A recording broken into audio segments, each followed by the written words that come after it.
छात्रों से निवेदन है कि हम आपको जो विषय का ज्ञान दे रहे हैं उसे ज़्यादा ध्यान से समझिएगा। ये इतिहास में चाहे इंटरमीडिएट के बच्चे हों या फिर ग्रेजुएशन के या मास्टर डिग्री के उनमें तैयारी करने वाले बच्चों के लिए फ़ायदेमंद है। आज हम आपको चर्चा करेंगे बौद्ध धर्म, बौद्धिज्म के बारे में हम बताएंगे। बौद्ध धर्म की स्थापना कैसे हुई, इसके प्रवर्तक कौन थे, कैसे धर्म चला, इसमें क्या क्या अच्छाई थी, इसका पतन कैसे हुआ आदि। तो सबसे पहले मैं आपको बता दे रहा हूँ बौद्ध धर्म। तो बौद्ध धर्म हमारे देश में पहले सनातन धर्म था। सनातन धर्म में कुछ चेंजिंग करके वैदिक धर्म बना दिया गया। वेदों की रचना हुई, वैदिक धर्म बना, तब इसमें वेद पुराण बनाए गए। तो वेद पुराण में पहला वेद बनाया गया ऋग्वेद।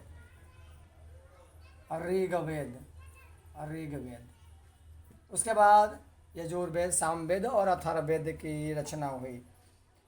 छठी शताब्दी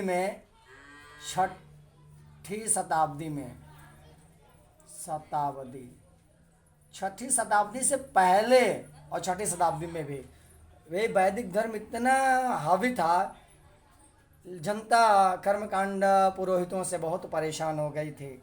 कहीं आने जाने के लिए भी आपको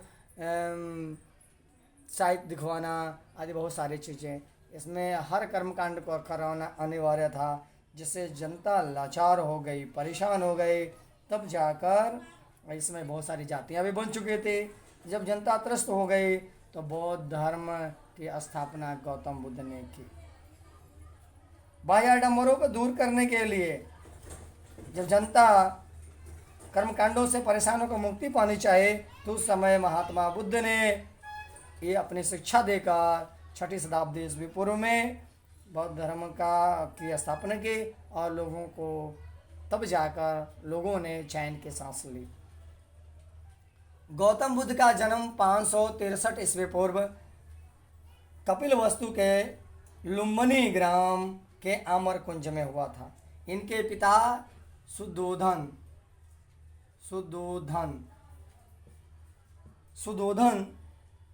साके कुल के क्षत्रिय राजा थे, जिनकी राजधानी कपिलवस्तु थी। शाक्य कुल के राजा थे जिनकी राजधानी कपिलवस्तु थी। ये तो हो गई बात, कपिलवस्तु इनकी राजधानी थी। ये राजा के पुत्र थे। इनकी पत्नी जैसे ही इन्हें जन्म देने के 7वें दिन ही उनकी मौत हो गई। उनका नाम महामाया था। महामाया 7वें दिन उनकी माता की गौतम बुद्ध की मर गई। गौतम बुद्ध का बचपन का नाम सिद्धार्थ था। बचपन का नाम सिद्धार्थ था। बड़े होने के बाद जो उन्होंने बौद्ध धर्म की स्थापना की, उनको ज्ञान हुआ, तब जाकर अपना नाम उन्होंने बुद्ध रखा और गौतम उनके गोत्र का नाम था। इनका पालन पोषण इनकी मौसी सौतेली माता महाप्रजापति गौतमी ने किया। उसके बाद इनके पैदा होने के बाद जब कौंडिय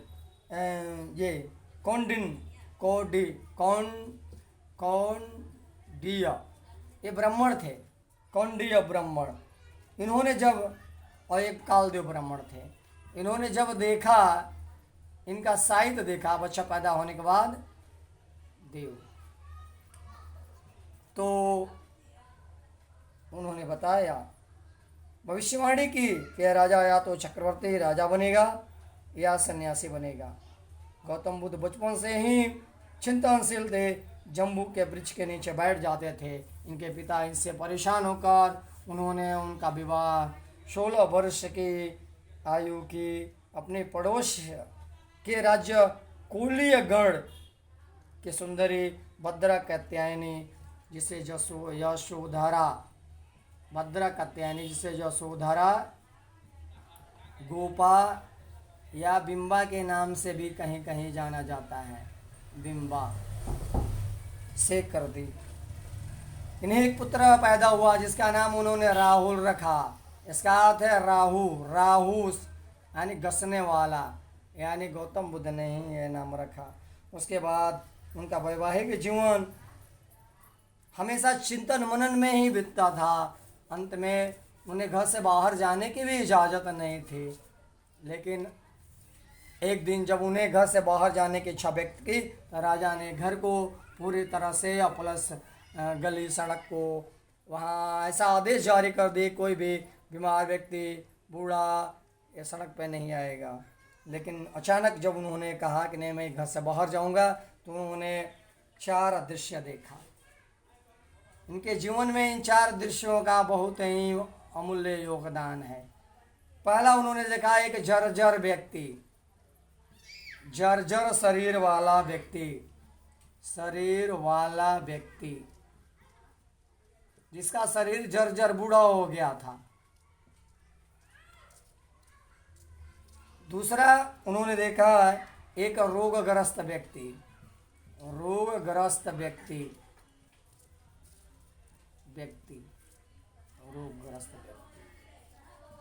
उसके बाद उन्होंने देखा एक मृत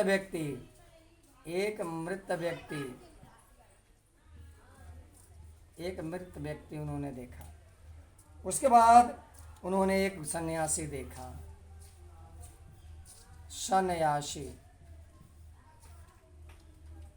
जो प्रसन्न चित्त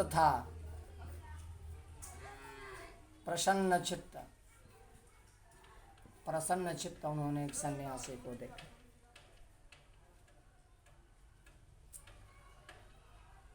इन्होंने चन्ना से पूछा कि व्यक्ति ये कौन है, तो बूढ़ा व्यक्ति है। हमेशा सब लोग बूढ़े होते हैं। रोगी व्यक्ति है, रोग ने इसे मार दिया है। मरा हुआ व्यक्ति है, सबकी मौत एक बार होती है। चन्ना ने उसको बताया। अरे कौन है? सन्यासी है। क्या कर रहा है? भगवान क्या पूजा कर रहा है, आराधना कर रहा है।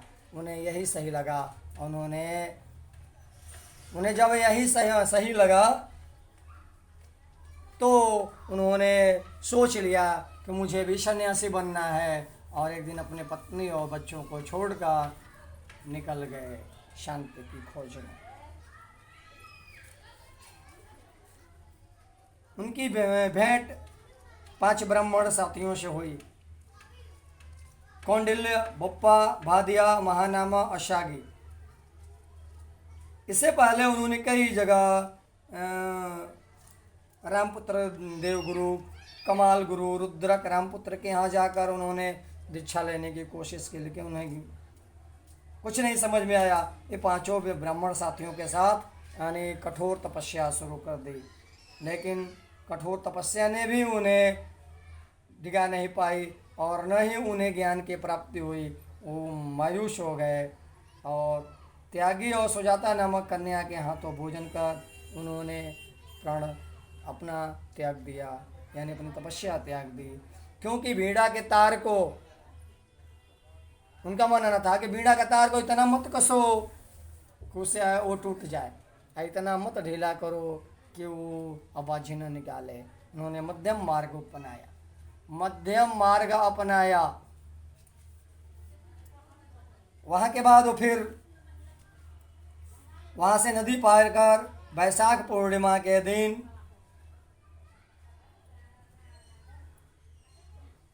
उन्हें पीपल के वृक्ष के नीचे निरंजना नदी के किनारे ज्ञान की प्राप्ति हुई। निरंजना 8वें दिन उन्हें ज्ञान की प्राप्ति हुई। वहाँ बैठे केवल वो विचार कर रहे थे कि हमारे परिवार के लोग कैसे होंगे, कहाँ होंगे, कैसे होंगे, मेरी पत्नी कैसे होगी। उन्हें वैशाख पूर्णिमा के दिन उन्हें ज्ञान की प्राप्ति हुई। उन्होंने अपना शिष्य 2 बंजारों को बनाया, तपस्सु और भल्ली को। उसके बाद वहाँ से ऋषिपत्नावानी सारनाथ के लिए निकल गए। वहाँ जाने के बाद 5 ब्राह्मण साथी उन्हें मिले। उन्होंने उनको धर्म का पहला उपदेश दिया। इसलिए सारनाथ को में ही धर्म चक्र परिवर्तन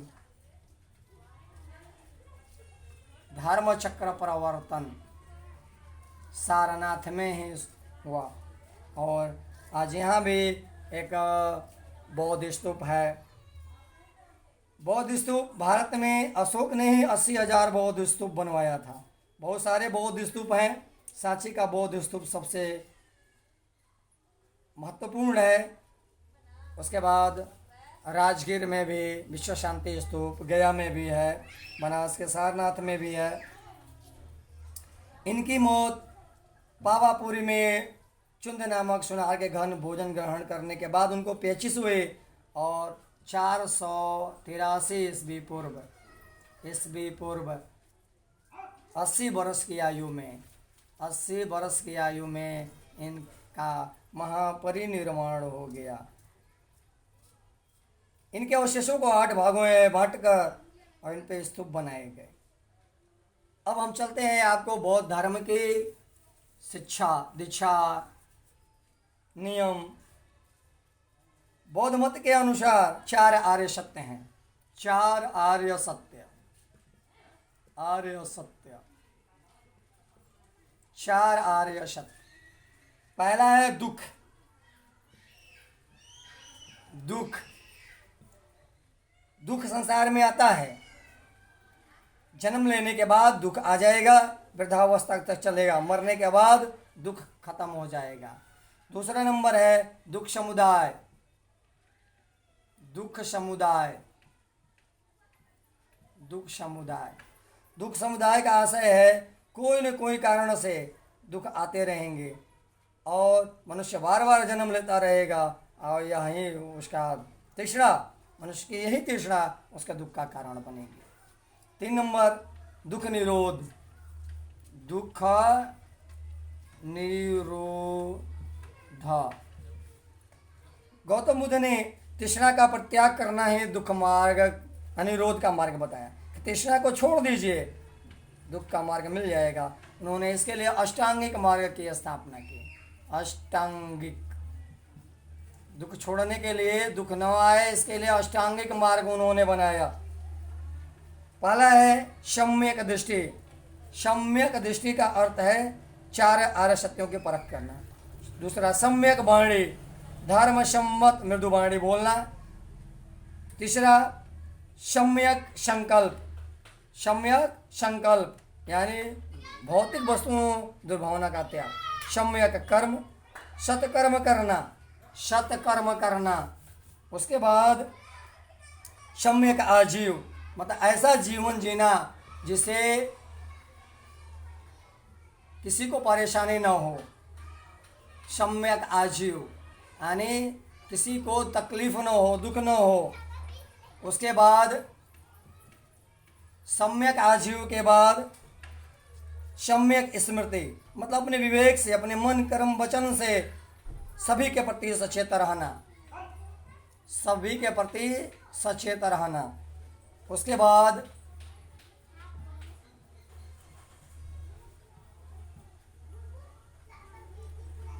सम्यक व्यायाम, विवेकपूर्ण प्रयत्न करना और शुद्ध विचार ग्रहण करना। व्यायाम, विवेकपूर्ण प्रयत्न करना और शुद्ध विचार ग्रहण करना। और उसके बाद आता है सम्यक स्मृति। सम्यक स्मृति का अर्थ होता है कर्मों के प्रति विवेक के साथ, सावधानी के साथ स्मरण करना और मन वचन को फिटनेस रखना। और सम्यक समाधि, अंतिम है सम्यक समाधि। समाधि इसमें आता है चित्त को एकाग्र कर ज्ञान प्राप्त करना, जिससे दोष, लोभ, आलस्य, बीमारी, अनिश्चितता की स्थिति दूर हो जाए। यही सम्यक समाधि है। एकाग्रचित्त होकर ऐसा करना चाहिए। अब हम चलते हैं गौतम बुद्ध के 10 शील। 10 शील में सबसे पहले अहिंसा। अहिंसा, हिंसा न करना, किसी को मारना नहीं, मन वचन कर्म से भी किसी को दुख न पहुंचाना। केवल जीवों को मारना ही नहीं, सत्य, सत्य बोलना।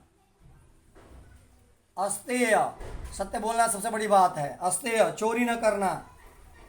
अपरिग्रह, अपरिग्रह मतलब धन संग्रह न करना, धन संग्रह न करना। उसके बाद ब्रह्मचर्य, ब्रह्मचर्य, ब्रह्मचर्य व्रत का पालन करना, इंद्रियों को वश में रखना, यही ब्रह्मचर्य है। नृत्य एवं संगीत, संगीत गीता, नृत्य एवं संगीत का त्याग करना। उसके बाद सुगंधित पदार्थों का त्याग, सुगंधित गंधित पदार्थों का त्याग, पदार्थों का त्याग, सुगंधित पदार्थों का इस्तेमाल नहीं करना। असमय भोजन, असमय भोजन, असमय भोजन मतलब भोजन समय से करना चाहिए, असमय नहीं करना चाहिए। उसके बाद कोमल शैया का त्याग, कोमल शैया, शैया का त्याग, कोमल शैया का त्याग। इसका अर्थ है जमीन पर सोना, गद्दे पर नहीं सोना, और कंचन कामनी का त्याग, यानी औरतों से दूर रहना, औरतों से दूर रहना, नारियों को पास नहीं आने देना। ये इनके मेन सिद्धांत थे। इन्होंने जाति प्रथा को नहीं माना, जाति प्रथा को दूर करने के लिए बहुत सारे कार्य किए। बौद्ध धर्म में 4 बौद्ध संगतियाँ हुई, 4 बौद्ध संगतियाँ हुई। पहली बौद्ध संगति हुई 483 ईस्वी, 483 ईस्वी में जब गौतम बुद्ध का महापरिनिर्वाण हुआ तो राजगृह में किया गया। राजगृह, राजगृह में, राजगृह में सप्तपर्णी गुफा में उस समय राजा था अजातशत्रु, अजातशत्रु, अजातशत्रु के समय में हुआ। इसके बाद इसके अध्यक्ष थे महाकश्यप, महाकश्यप, कश्यप। दूसरी संगति हुई, दूसरी संगति हुई 383 ईस्वी पूर्व, 383 ईस्वी पूर्व चुल्लबर्ग वैशाली बिहार में राजा कालाशोक, कालाशोका चुल्लबर्ग बिहार में हुआ था, वैशाली में। इसमें 2 गुट बना था, महासंघिक और थेरवादी। उसके बाद तृतीय बौद्ध संगति जो है, तृतीय 250 ईस्वी पूर्व में, 250 ईस्वी पूर्व में पाटलिपुत्र के मगध में हुआ। यहाँ राजा अशोक उस समय थे, अशोक राजा थे, पाटलिपुत्र में हुआ। चौथी बुद्ध संगति प्रथम शताब्दी में, चौथी बुद्ध संगति प्रथम शताब्दी में, शताब्दी में कुंडलवन कश्मीर में और राजा कनिष्क के समय में हुआ, राजा कनिष्क के समय में हुआ। इस समय वसुमित्र और संगीति इसके उपाध्यक्ष थे, वसुमती और वसुमती अध्यक्ष थे, वसुमित्र और संगीति उपाध्यक्ष थे।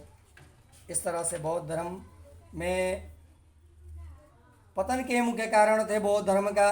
बौद्ध धर्म में कुछ परिवर्तनता आ गई, क्योंकि बौद्ध धर्म 3 भागों में बट गया, हीनयान, महायान, वज्रयान। हीनयान महायान जब तक था ठीक था, उसके बाद जैसे ही उसकी शाखा ब्रजयान बनी, वैसे ही गौतम बुद्ध को हिंदू देवी देवताओं के रूप में इनकी पूजा की जाने लगी, इनकी पत्नी को देवी तारा के रूप में, और इसको हिंदू धर्म में समाहित कर लिया गया।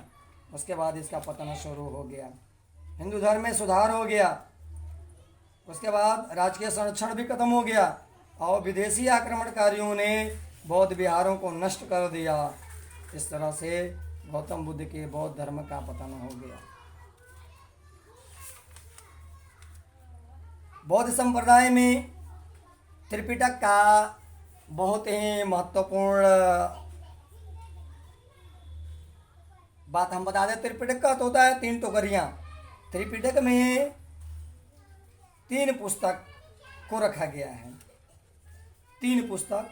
पहला है सुत्त पिटक, सुत्त पिटक पहला है। दूसरा है विनय पिटक, विनय पिटक, विनय पिटक। और तीसरा है अधिधम पिटक, अधिधम पिटक, अधिधम धम अधिधम पिटक। तो इस तरह से 3 किताब है, तीनों को एक ही में मिला दिया गया, इसको त्रिपिटक कहते हैं। इसमें बहुत सारी चीज़ें लिखी गई हैं बौद्ध धर्म संबंधी, तो ये त्रिपिटक हो गया।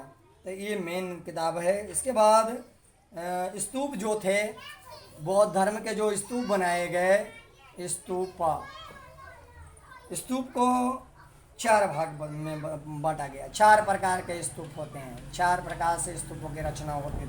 पहला शारीरिक में क्या था, गौतम बुद्ध के नाखून, बाल, केस आदि रखकर स्तूप बना दिए गए। उसके बाद पारिभौतिक में उनके द्वारा इस्तेमाल किए गए भिक्षापत्र, चरण पादुका आदि को रखकर बना दिया गया। उसके बाद 3 नंबर है उद्देशिका का अर्थ है, इसमें क्या किया जाता था, इसमें गौतम बुद्ध के जन्म स्थल, निर्वाण स्थल, यात्रा स्थल को स्मृति चिन्ह बना दिया गया, स्मृति रूप में यहाँ बौद्ध स्तूप बना दिया गया। और चौथा है संकल्पित, इसमें बौद्ध धर्म के तीर्थ स्थलों पर श्रद्धालुओं द्वारा स्तूपों का निर्माण कराया गया, तो आपको मेरी जानकारी कैसी लगी बौद्ध धर्म के बारे में, आप कमेंट में ज़रूर दीजिएगा। मेरे चैनल को ये स्कॉलर सब्सक्राइब अवश्य करिए, ताकि हमारा मनोबल बढ़े, मैं आपको इसी तरह का अच्छे विषयों पर ज्ञान देता रहूं।